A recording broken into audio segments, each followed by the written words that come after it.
जैसे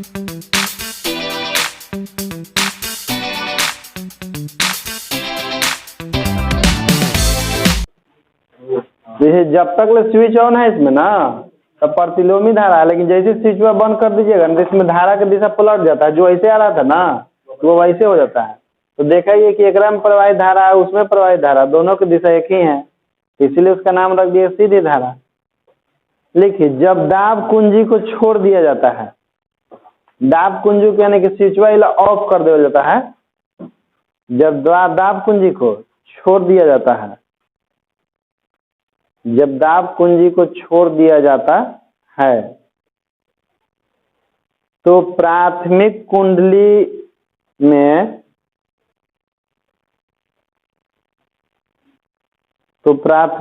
में धारा महत्तम से घटकर शून्य हो जाता है। तो धारा महत्तम से घटकर शून्य हो जाता है।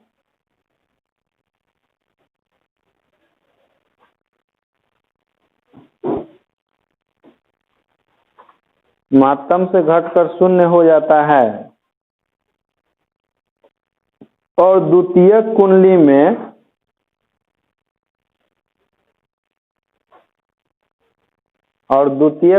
में प्रवाहित धारा की दिशा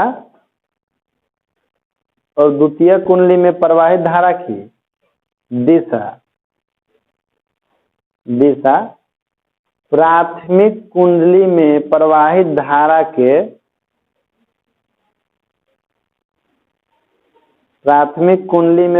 धारा के समान हो जाता है। प्राथमिक कुंडली में प्रवाहित धारा के समान हो जाता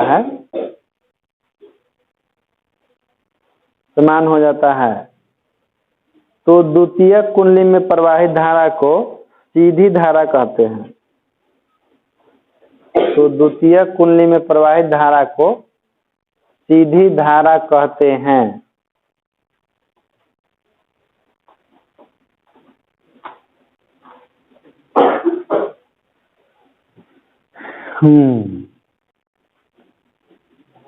हाँ, सीधी धारा कहते हैं।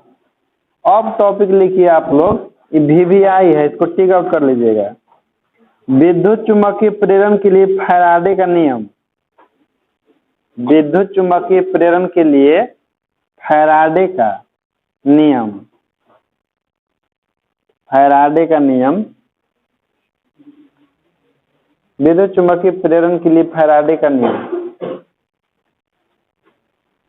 कहीं और पढ़े हैं आप लोग फैराडे के नियम केमिस्ट्री में, लेकिन वहाँ वैद्युत अपघटन के लिए था, वहाँ पर 2 नियम था। फैराडे यहाँ भी जैसे देखिए, विद्युत चुम्बकीय प्रेरण के बारे में जो फैराडे जो था ना, तो हम लोग जानते हैं कि चुंबक के चारों ओर जब किसी कुंडली को घुमाया जाता है तो वो चुंबकीय क्षेत्र रेखा को काटता है, यानी कि चुंबकीय फ्लक्स को काटता है, जिसके कारण कुंडली में धारा की उत्पत्ति होती है। तो इसके बारे में नियम दिए, जिसे कहे ना कि जब तक ले हम लोग कुंडली को घुमाते रहेंगे तब तक ले चुंबकीय क्षेत्र रेखा को काटते रहेगा, और जब तक चुंबकीय क्षेत्र रेखा को काटेगा तब तक उसमें विद्युत धारा की उत्पत्ति, पहला नियम है। और दूसरा नियम है कि जितने अधिक चुंबकीय क्षेत्र रेखा को काटेगा ना उतनी ज्यादा धारा की उत्पत्ति होगी। जैसे इसको डायग्राम के द्वारा समझ लीजिए। जैसे मान लीजिए कि एक तरफ नॉर्थ है चुंबक का, एक तरफ साउथ है, इसमें हम लोग कोई कुंडली रख दी, कुंडली पर तार भी लपेटा रहता है और इसको हम लोग घुमाना शुरू करते हैं। तो देखते हैं ना जनरेटर में जब तक ले नचते रहता है तब तक ले करंट उससे उत्पन्न होते रहता है, जैसे बंद हो जाता है नचना विद्युत धारा की उत्पत्ति। तो पहला यही नियम है कि जब तक ले इसको घुमाते रहिएगा तब तक ही चुंबकीय क्षेत्र रेखा को काटते रहेगा और उतने देर उस विद्युत धारा की उत्पत्ति। घुमाना बंद, चुंबकीय फ्लक्स को काटना भी बंद, तो धारा के उत्पन्न होना भी बंद हो जाएगा। और जैसे हाँ, दूसरा है कि जितनी अधिक चुंबकीय क्षेत्र रेखा को कोई काटेगा, जैसे मान लीजिए कि 50 को चुंबकीय क्षेत्र रेखा को काटेगा तो कम उत्पन्न होगा, लेकिन 100 को काटेगा तो ज्यादा उत्पन्न होगा। तो दूसरा नियम है कि उत्पन्न धारा जो होता है यानी कि विद्युत वाहक बल फ्लक्स में परिवर्तन के दर के समानुपाती होता है। जितने अधिक फ्लक्स काटेगा उतने अधिक विद्युत धारा की उत्पत्ति।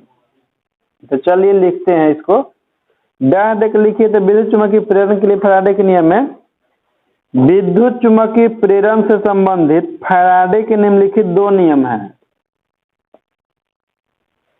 विद्युत चुम्बकीय प्रेरण से संबंधित फैराडे के निम्नलिखित दो नियम है। निम्नलिखित दो नियम है।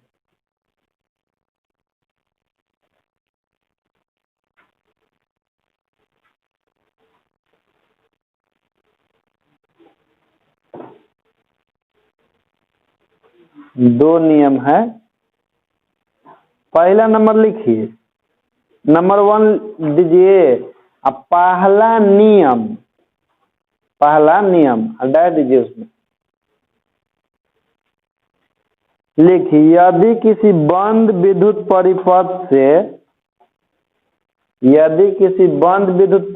से ब्रैकेट में कुंडली लिख लीजिएगा। यदि किसी बंद विद्युत परिपथ से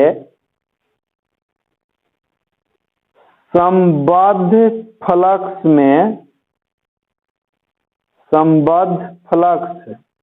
में समय के साथ परिवर्तन होता है। समय के साथ परिवर्तन होता है तो परिपथ में विद्युतवाहक बल प्रेरित होता है। तो परिपथ में विद्युतवाहक बल प्रेरित होता है और यह तब तक बना रहता है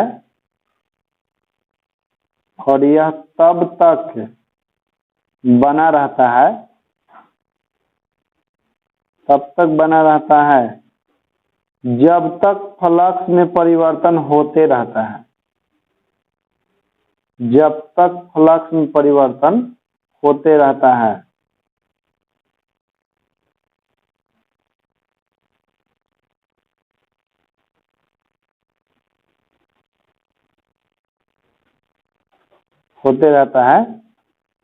समझे इसका मतलब? जैसे देखिए चुंबक है, मिटा दिए, ऐसे चुंबकीय फ्लक्स गुजर रहा है, यानी कि इससे जुड़ा हुआ चुंबकीय फ्लक्स ये अंदर से गुजरता है करना, कुंडली के अंदर से गुजरता है। और जैसे इसको घुमाना शुरू करते हैं तो फ्लक्स को काटना शुरू कर देता है और उससे विद्युत धारा की उत्पत्ति होना शुरू होता है। और कब तक ले? तो जब तक ले घुमाना जारी रखे हैं, जैसे घुमाना बंद, धारा की उत्पत्ति भी बंद। दूसरा नियम लिखिए, 2 नंबर देकर लिखिए, किसी कुंडली या बंद परिपथ में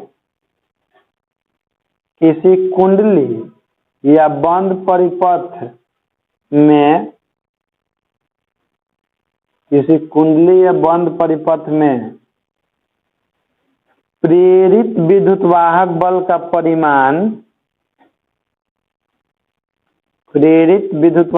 का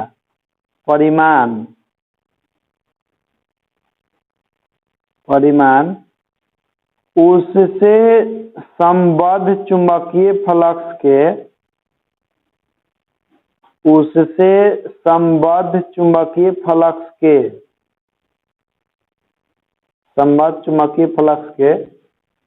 परिवर्तन के दर के समानुपाती होता है।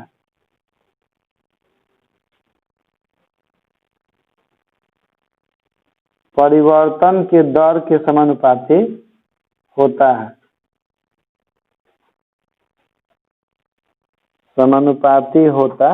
है। दूसरा नियम लिख लिए। दूसरा नियम का मतलब होता है कि जितने अधिक काटेगा उतने अधिक विद्युतवाहक बल विद्युत धारा उत्पन्न होगा। लेकिन इसका व्याख्या करना पड़ता है, तब जाके आपको 5 नंबर मिलेगा। क्योंकि फैराडे के नियम जब भी आता है तो 5 नंबर में आता है कि फैराडे के दोनों नियम लिखे तथा इसका व्याख्या करे। वही पर वही हाल है, जो वैद्युत अपघटन है वही जो व्याख्या करे पड़ता है। तो नीचे लिखिएगा व्याख्या इसका, दूसरा का नियम के।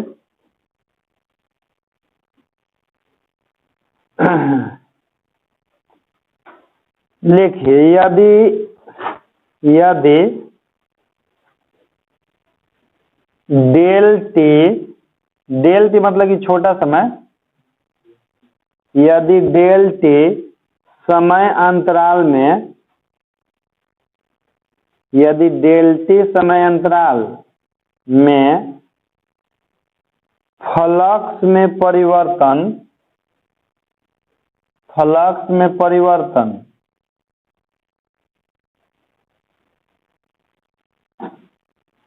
डेल फाई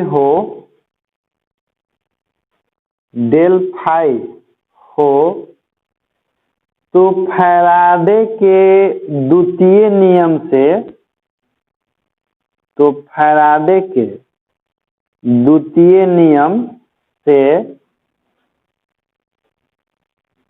द्वितीय नियम से प्रेरित विद्युतवाहक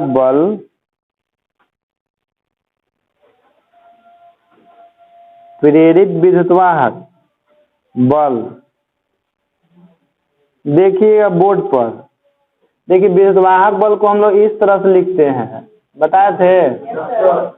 आई समानुपाती होता है फ्लक्स में परिवर्तन के दर के, यानी कि minus del phi by del t. ई हो गया औसत होता है जितना समय के लिए घुमाते हैं ना।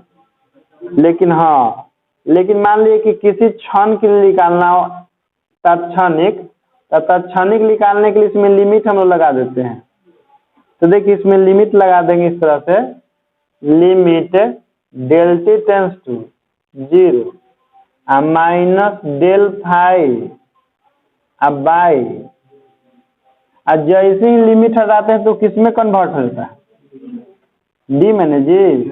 तो हो जाएगा कौची माइनस डी फाई बाई, होगा कि नहीं। इसको मान लीजिएगा समीकरण 1। देखिए इसमें माइनस है ना, यहाँ पर इसमें माइनस चिन्ह का मतलब होता है ना कि जो कुंडली में विद्युतवाहक बल प्रेरित होता है, तो वो विद्युतवाहक बल कुंडली की गति का ही विरोध करता है। एक्चुअली विद्युतवाहक बल किसके कारण उत्पन्न हुआ है, कुंडली के घुमाने कारण ना। और उत्पन्न होने के बाद वो कुंडलीय की गति के विरोध करता है कि तुम मत घूमो। तो विद्युतवाहक बल फ्लक्स में परिवर्तन का ही विरोध करने लगता है, और फ्लक्स में परिवर्तन के कारण खुद क्या हुआ है, तो वही से फ्लक्स में परिवर्तन और विद्युतवाहक बल को दिखाने के लिए यहाँ पर क्या देते हैं माइनस। तो लिख लीजिए कि यहाँ ऋणात्मक चिन्ह यह दर्शाता है, यहाँ ऋणात्मक चिन्ह यह दर्शाता है कि प्रेरित विद्युतवाहक बल हमेशा, यहाँ ऋणात्मक चिन्ह यह दर्शाता है कि प्रेरित विद्युतवाहक बल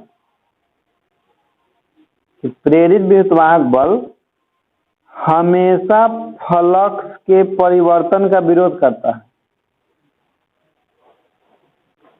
हमेशा फ्लक्स के परिवर्तन का विरोध करता है।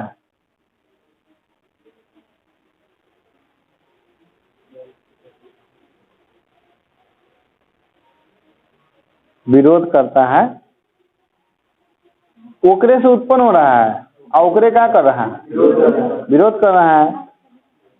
इसके बाद एक लाइन छोड़ के लिखिएगा, यदि कुंडली में फेरों की संख्या कैपिटल N हो, यदि कुंडली में फेरों की संख्या कैपिटल N हो, यदि कुंडली में फेरों की संख्या कैपिटल माने राजधानी होता है का भारत जैसे कैपिटल N हो तो ई समानुपाती N, इसको मान लेना 2। देखिए यहाँ पर एक मिस्टेक हो गया है, जैसे हम लोग लिमिट लगाते हैं ना तो तात्क्षणिक में बदल जाता है, तो तात्क्षणिक में एवरेज का साइन नहीं होता है ना, तो इसका ई समानुपाती खाली होगा माइनस डी फाई बाई। हम मिस्टेक से छूट गया यहाँ पे। यहाँ पर हो गया ई समानुपाती एन दूसरा नंबर। देखिए दूसरा नंबर के मतलब है ना कि कुंडली पर जितनी अधिक तार लपटा रहेगा, कुंडली पर जितनी अधिक तार अलग अलग लपेटल रहेगा तो फ्लक्स को उतने अधिक काटेगा, क्योंकि कुंडली में फेरों की संख्या ज्यादा रहता है ना, तो कुंडली अधिक से अधिक चुंबकीय फ्लक्स काटता है, तो अधिक से अधिक चुंबकीय फ्लक्स काटेगा तो अधिक से अधिक विद्युत वाहक बल उत्पन्न होगा कि नहीं। तब उत्पन्न विद्युत वाहक बल दो गो के समानुपाती होता है। एक गो तो जितने अधिक फ्लक्स कटाएगा उतने अधिक विद्युत वाहक बल उत्पन्न होगा, और जितने ज्यादा कुंडली होगा उतने ज्यादा फ्लक्स को भी काटेगा, तो दो गो के समानुपाती होता है फेरों की संख्या के भी। तो ई समानुपाती है इसको समीकरण। इसके बाद लिखिएगा समीकरण 1 एवं 2 से, समीकरण 1 एवं 2 से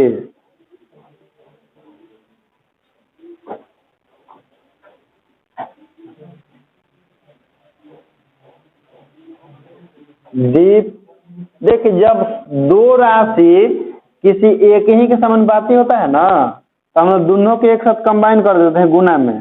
तो देखिए ये समानुपाती है, इसके विद्युत वाहक बल के ये भी समानुपाती है, तो ये दोनों के एक साथ कंबाइन कर देते हैं। तो ई समानुपाती एन और D phi by D T. जानबे करते हैं समानुपाती के साइन को हटाने के लिए क्या करना पड़ता है, कांस्टेंट। तो यहाँ पर कांस्टेंट रख देते हैं के, तो हो जाएगा N minus D phi by D T. नहीं जी, माइनस को बाहर ला देंगे तो ई इंटू माइनस के एन डी फाइव बाई। जानबे करते हैं कि प्रत्येक कांस्टेंट का कुछ ना कुछ मान होता है ना, तो इतना पहले नोट कीजिए समीकरण 1 एवं 2 लिख करके।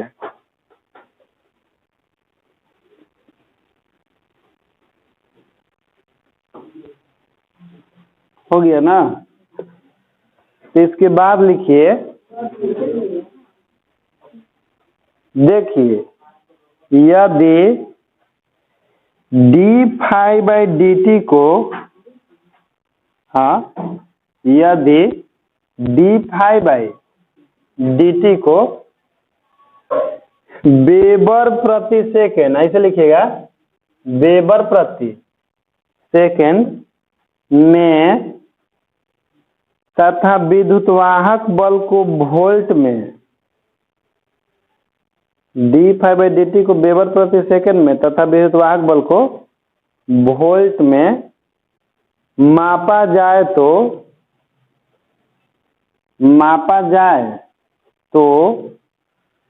एसआई पद्धति में के बराबर 1 होता है। तो एसआई पद्धति में के बराबर 1 होता है, के बराबर 1 होता है। देखिए D phi by D T को वेबर प्रति सेकंड में काहे मापा जाता है मालूम है? कैसे कि देखिए डी फाइव जो है फ्लक्स है और डी टी, तब फ्लक्स के मात्रक होता है वेबर और समय के मात्रक होता है, तो वही से D phi by D T का मात्रक क्या होता है। अब विद्युत वाहक बल के वोल्ट के तक कांस्टेंट है और एन फेरों की संख्या है, तो उसका तो मात्रक होबे नहीं करता है।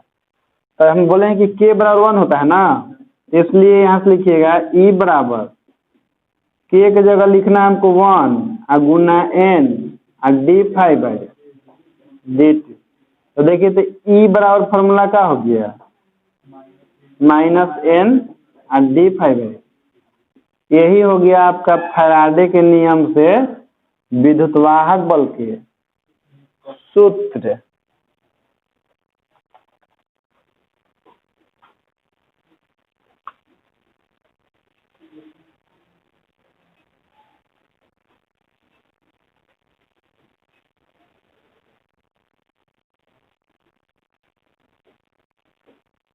चलिए इतना तो नोट कर ले सब कोई।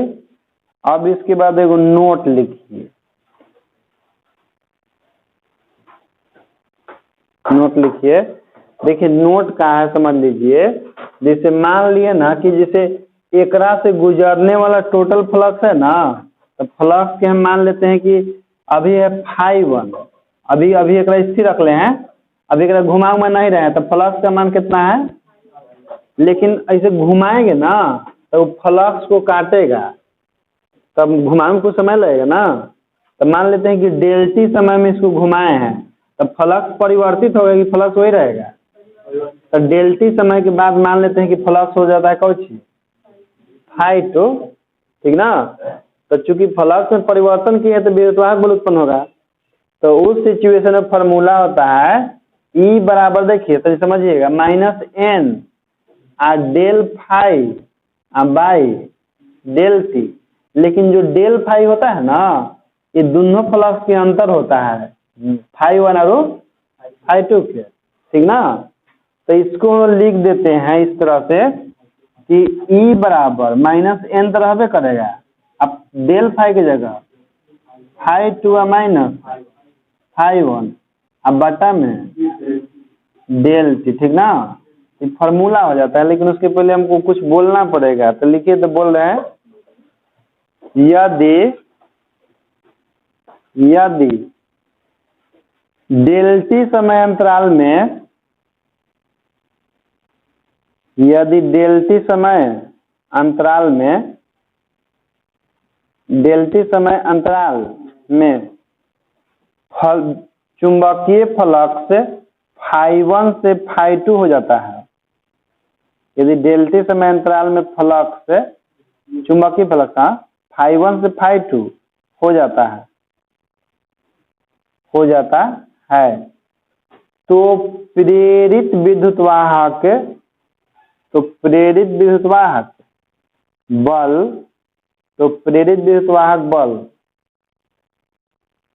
बल देखिए, लिखिएगा E बराबर -n अब φ2 माइनस φ1 बाई डेल टी।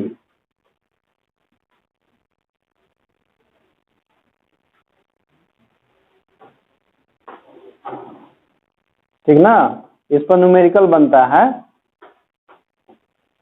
अब देखिए, जैसे कि मोस्ट VVI अगला नियम भी है जो एग्जाम में आता है। जैसे हम बताएं ना कि जैसे कुंडली को हम लोग घुमाते हैं तो कुंडली में विद्युतवाहक बल उत्पन्न होता है, और उत्पन्न विद्युतवाहक बल कुंडली की गति का ही क्या करता है। तो इसके बारे में वो लेंज नामक वैज्ञानिक एगो नियम दिए हैं, जिसको लेंज के नियम से हम लोग जानते हैं। तो लेंज की नियम वही है कि उत्पन्न विद्युतवाहक बल कुंडली के गति का ही विरोध करता है। अब कुंडली के घुमावे से विद्युतवाहक बल उत्पन्न हुआ है, और ओकरे क्या कर रहा है, समझ रहा है। मतलब कि मम्मी पापा के आपस में प्यार हुआ तो बेटा उत्पन्न हुआ, और उत्पन्न होने के बाद मम्मी पापा कह रहा है कि तू दोनों के आपस में प्यार नहीं कर लेगी, उसी के कारण से उत्पन्न हुआ है ना। और उत्पन्न होने के बाद क्या कह रहा है कि नहीं कर लेगी, प्यार करी सब। तो यही लेंज की नियम है, ठीक ना। तो लिखो, नालायक बेटा है। हाँ, लेंज का नियम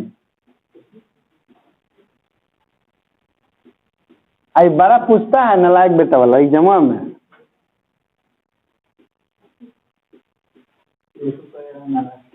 हाँ,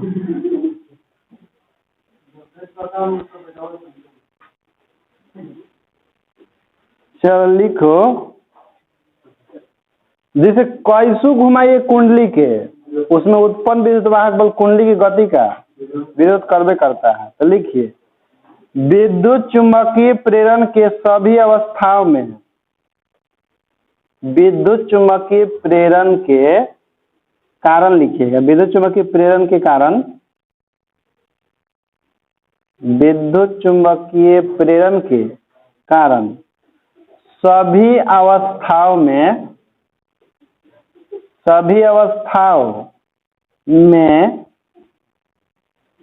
किसी परिपथ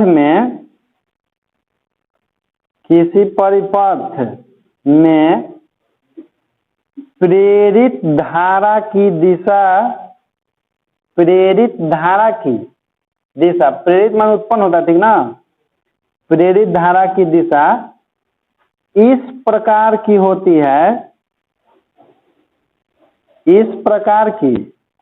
है,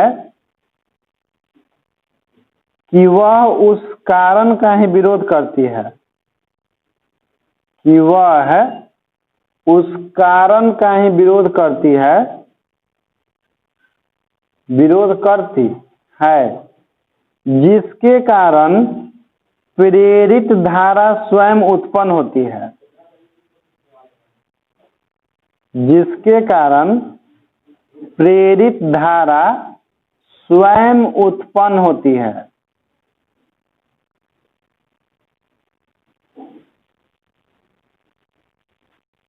एगो दूसरे शब्दों में लिखिए, ई वाला तुम पकड़ लेना, पहले का छोड़ दिया ना, ठीक है। दूसरा ऑप्शन दे रहे हैं, लिखिए विद्युत चुम्बकीय प्रेरण की सभी अवस्थाओं में, विद्युत चुम्बकीय प्रेरण की सभी अवस्थाओं में,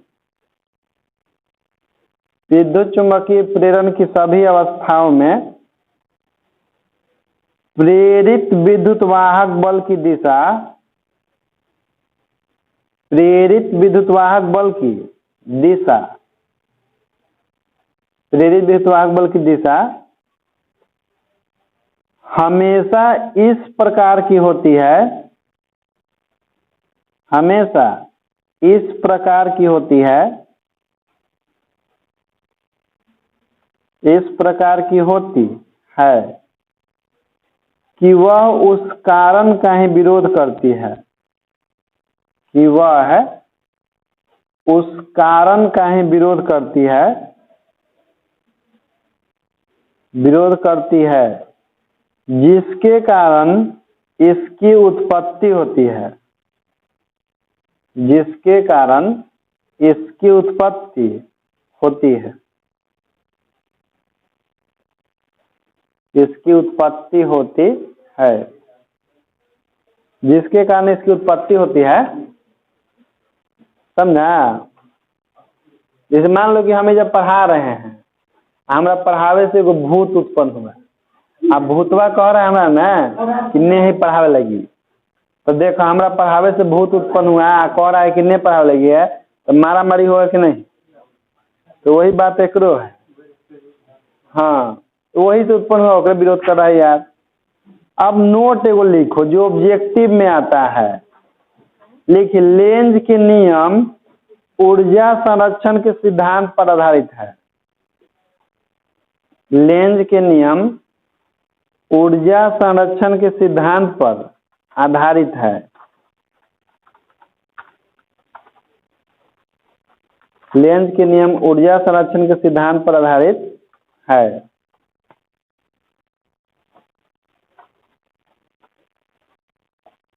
आधारित है। ये एगो क्वेश्चन एगो आता है लेंज के नियम से कि सिद्ध करे कि लेंज का नियम ऊर्जा संरक्षण के नियम का पालन करता है, तो कैसे पालन करता है सिद्ध करे पड़ता है, ठीक ना? तो ओकरो लिख लीजिए, है छोटा क्वेश्चन, लिखिए सिद्ध करे कि लेंज का नियम ऊर्जा संरक्षण के सिद्धांत पर आधारित है। सिद्ध करे कि लेंज का नियम ऊर्जा संरक्षण के सिद्धांत पर आधारित है।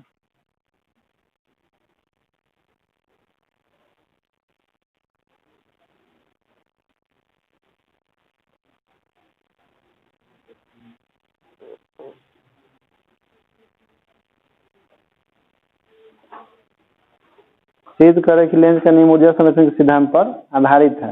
ये भी कहता है कि सिद्ध करे कि लेंज का नियम ऊर्जा संरक्षण के सिद्धांत का पालन करता है। देखिए होता क्या है ना कि जैसे मान लीजिए कि एक कुंडली है, ठीक, ये बालक ऐसे समझ लो कि जैसे दो चुंबक है, इसमें हम लोग क्या कर रहे हैं कि किसी कुंडली को घुमा रहे हैं, तो कुंडली को घुमाते हैं तो इसमें विद्युत वाहक बल उत्पन्न होता है। अब वो विद्युत वाहक बल अब घुमाने का ही क्या करेगा, विरोध करेगा, तो हमको जबरदस्ती घुमाना पड़ेगा और बल लगाना पड़ेगा ना यांत्रिक कार्य करने के लिए, नहीं घुमाने के लिए। तो उसके विरोध में हम लोग जो भी कार्य करते हैं ना, तो वो सारा कार्य उसमें ऊर्जा के रूप में, और उसमें उतना एनर्जी संचित होता है जितना हम लोग उस पर कार्य करते हैं। यानी कि मेरे द्वारा किया गया कार्य है उसमें ऊर्जा के रूप में संचित है। जैसे मान लीजिए हम 100 जूल कार्य करेंगे तो उसमें भी 100 जूल एनर्जी स्टोर होगा। मतलब जितना कार्य करते हैं वही उसमें ऊर्जा के रूप में संचित हो जाता है। इस प्रकार से हम लोग कह सकते हैं कि जो लेंज का नियम है ऊर्जा संरक्षण के सिद्धांत का, क्योंकि जो हम कार्य कर रहे हैं वही ओकरा में संचित हो रहा है, यानी कि ऊर्जा नष्ट नहीं हो रहा है, खाली दूसरा में क्या हो जा रहा है, कन्वर्ट हो जा रहा है। तो यही बतवा लिखना है। लिखिए आंसर इसका।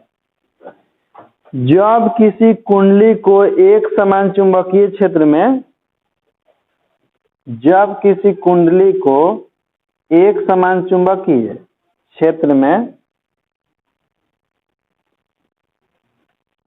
जब किसी कुंडली को एक समान चुंबकीय क्षेत्र में गति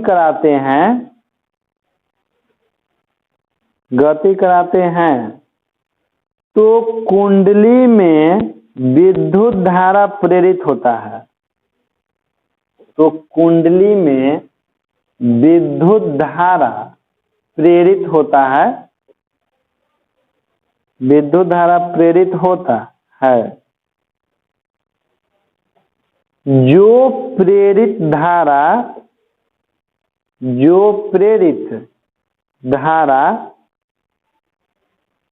कुंडली के गति का हमेशा विरोध करती है। जो प्रेरित धारा कुंडली के गति का हमेशा विरोध करती है, कुंडली के गति का हमेशा विरोध करती है, अर्थात कुंडली को प्रतिकर्षित करती है, अर्थात कुंडली को प्रतिकर्षित करती है। तो इस प्रतिकर्षण बल के विरुद्ध, तो इस प्रतिकर्षण बल के विरुद्ध,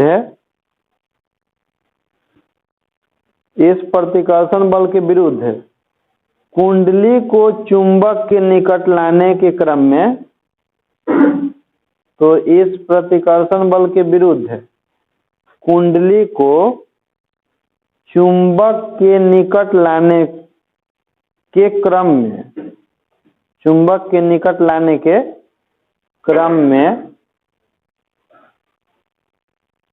यांत्रिक कार्य करना पड़ता है, यांत्रिक कार्य करना पड़ता है, यांत्रिक कार्य करना पड़ता है। तो यही किया गया यांत्रिक कार्य, तो यही किया गया यांत्रिक कार्य, तो यही किया गया यांत्रिक कार्य विद्युत ऊर्जा में रूपांतरित हो जाता है। तो यही किया गया यांत्रिक कार्य विद्युत ऊर्जा में रूपांतरित हो जाता है।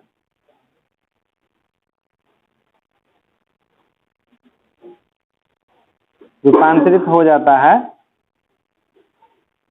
और इसी प्रकार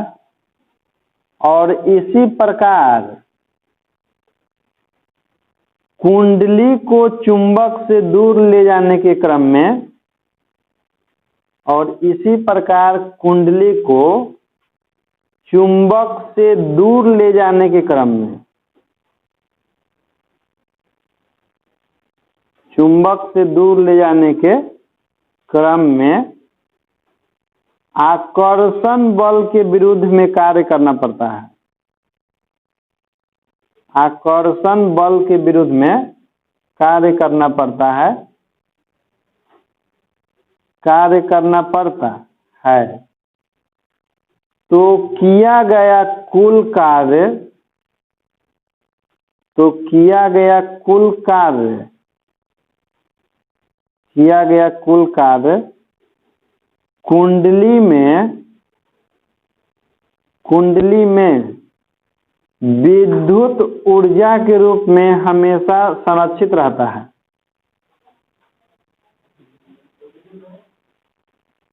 कुंडली में विद्युत ऊर्जा के रूप में, विद्युत ऊर्जा के रूप में हमेशा संरक्षित रहता है, संरक्षित रहता है। अतः लेंज का नियम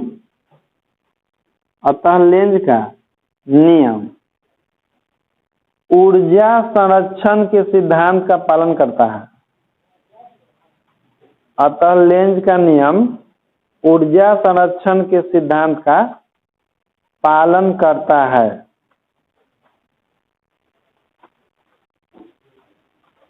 ऊर्जा संरक्षण के सिद्धांत का पालन करता है। हो गया ना। देखो हम लोग पढ़ना आपकी गतिकीय विद्युतवाहक बल, मोशनल इलेक्ट्रोमोटिव फोर्स। तो जब हम लोग किसी चालक तार को कहीं पर चुंबक, जैसे मान लेते हैं कि यहाँ पर चुंबकीय क्षेत्र है, एक में चालक तार को घुमाते हैं ना, तो गति के कारण इसमें विद्युतवाहक बल उत्पन्न होता है। गति के कारण विद्युतवाहक बल की उत्पत्ति होती है। तो इसमें उत्पन्न विद्युतवाहक बल को हम लोग गतिकीय विद्युतवाहक बल कहते हैं। और यदि एक में विद्युतवाहक बल उत्पन्न हो रहा है, अब बहुत अधिक हम लोग गति करते रह गए, इसमें विद्युतवाहक बल को निकलने के लिए बाहर से कहीं रास्ता नहीं मिलेगा ना, तो ये लोहा लास्ट में गल जाएगा। लास्ट में इतना एक एनर्जी स्टोर हो जाएगा कि खुद का हो जाएगा, गल जाएगा, जो आगे जाके पढ़ाएंगे भंवर धारा के रूप में ऐसी उत्पन्न होता है। तो गतिकीय विद्युतवाहक बल परिभाषा लिखिए कि जब किसी चालक को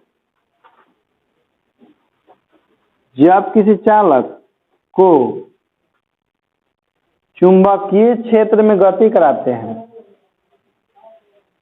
जब किसी चालक को चुंबकीय क्षेत्र में गति कराते हैं, जब किसी चालक को चुंबकीय क्षेत्र में गति कराते हैं,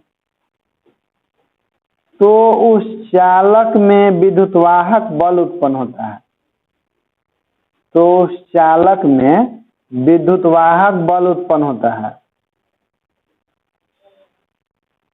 विद्युतवाहक बल उत्पन्न होता है,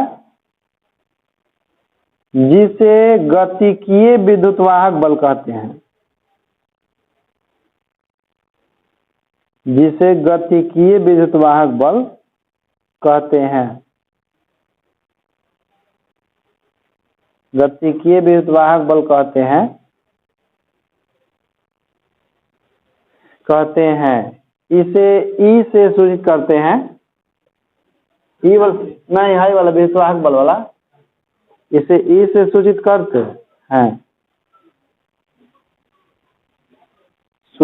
हैं, तो उसके विद्युतवाहक बल का कुछ ना कुछ फार्मूला होना चाहिए, कितना उत्पन्न होगा। तो टॉपिक लिखिए गतिकीय विद्युतवाहक बल के व्यंजक, या केवल व्यंजक लिख दीजिए, क्योंकि गतिकीय विद्युतवाहक बल तो आप लोग पढ़ ही रहे हैं। तो मान लेते हैं कोई एल लंबाई की कोई चालक तार है और उसका चित्र बनाइए आप लोग भी। ये हो जाएगा ए, या ई वाला हो जाएगा बी।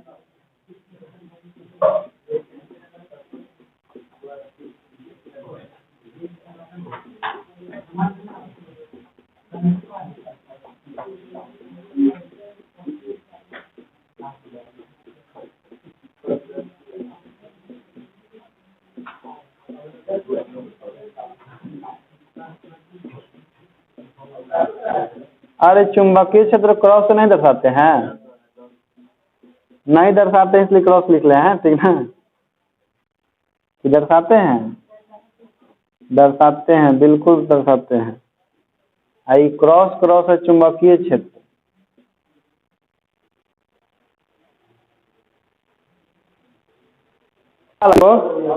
में जैसे है क्या इसमें कि देखो एगो चालक तार है जिसका नाम है ए बी।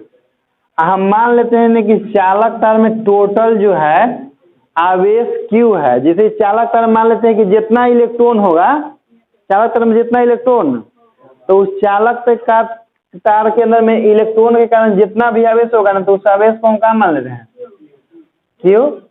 ठीक। इसको हम लोग चालक तार को गति कराएंगे इसके अंदर में, इसका मतलब कि चालक तार में जितना आवेश है सब गति कर रहा है ना। और जब भी किसी मान ली कि चालक तार में टोटल आवेश Q है, तो ये भी गति करेगा। तो इस पर लगने वाला चुंबकीय बल का मान Fm बराबर क्या होता है, Q।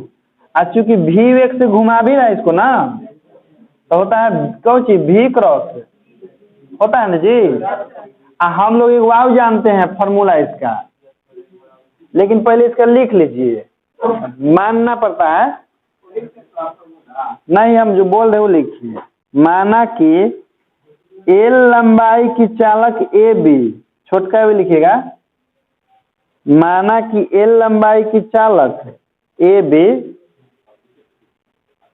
माना कि एल लंबाई की चालक ए बी को एक समान चुंबकीय क्षेत्र वेक्टर बी में, माना कि एल लंबाई की चालक ए बी को एक समान चुंबकीय क्षेत्र में, एक समान चुंबकीय क्षेत्र में वेक्टर भी वेग से, सॉरी एक समान चुंबकीय क्षेत्र वेक्टर बी में, वेक्टर बी में वेक्टर भी वेग से घुमाया जाता है, वेक्टर भी वेग से घुमाया जाता है, तो इस पर लगने वाला चुंबकीय बल, तो इस पर लगने वाला चुंबकीय बल Fm बराबर Q इंटू भी क्रॉस बी, इसको मान लीजिए समीकरण 1, समीकरण 1 मान लीजिए।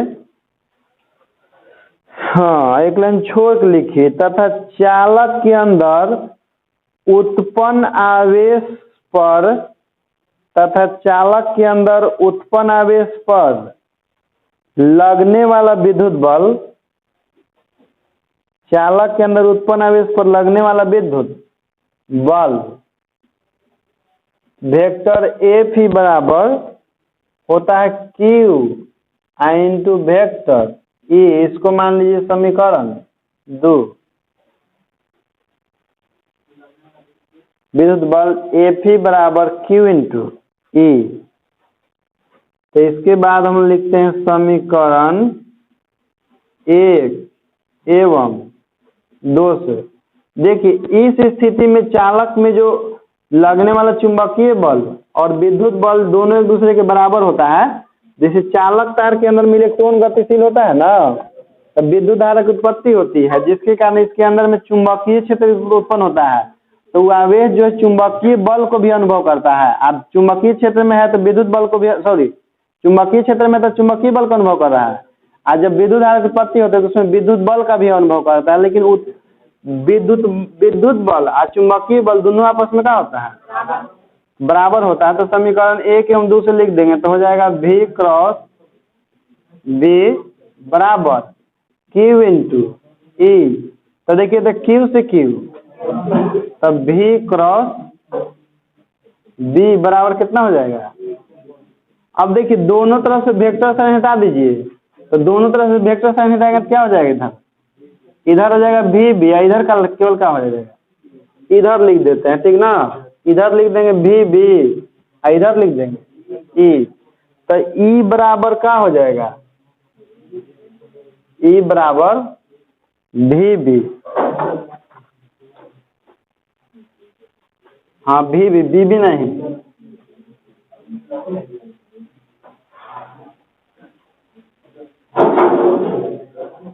नोट कर लिए इतना जल्दी, तो नोट कर लेते। इसके बाद लिखिए चालक के सिरों ए तथा बी के बीच का विभवांतर। अपने तो कहा था कि नोट कर लो, क्या बोला, चलो तुम नोट करो, हम लिख रहे हैं, ठीक। धीरे धीरे माने कैसे, चालक के सिरों